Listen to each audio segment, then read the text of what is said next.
How y'all doing? For this video I'm going to show off more miniatures. These are miniatures I had 3D printed at the public library. The STLs for these it can be purchased through Lord of the Print at myminifactory.com.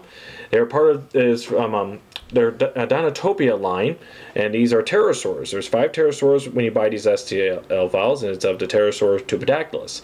3 of them are in a standing position, 2 of them are in flight in different poses. They're very neat looking, and they're perfect for the 35 millimeter scale. About that. Now, Tupandactylus is a real species of pterosaur. It's found in Brazil. In fact, I'll show you a couple of research papers involved in that. Let me show you right now. Going through a quick Google Scholar search, I found 3 research papers. One of them talks about Tupandactylus imperator, and by using its morphology of the specimens they found in this paper, they were able to test and see where it fits in relationship to other pterosaurs, and at the end it fits in with it argues that it fits well within the Tupandactylidae family.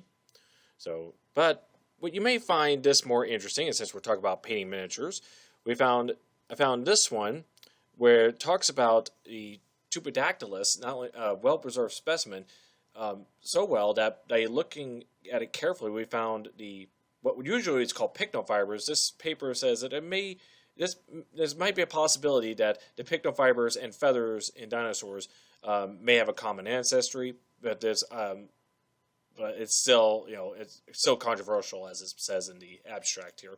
It could be just convergence here. But with that said, in the Tupandactylus structure, in feather structures that it has different branching patterns at different sections of where they find these. Not only that, we find distinct populations of melanosomes, which are these organelles that contain melanin. So, and that means that there's a different, so you find one branching pattern of feathers has this type high population of melanome shapes, and a different branching pattern has another melanome shapes. So you can see a different pattern of coloration. However, this paper does not tell what colors it could be, because according to this next paper, you have to go with caution, because it's very difficult to infer what colors they are due to other factors that are not preserved in the fossil record that, when added in, increases or limits the range of what these colors it can be.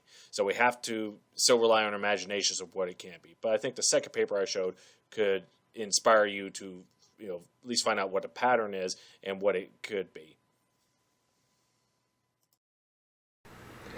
Okay, so with showing off those papers there, I hope you find some interesting things about Tupandactylus. But this is about miniatures, and I'm going to show off the before and after, as always.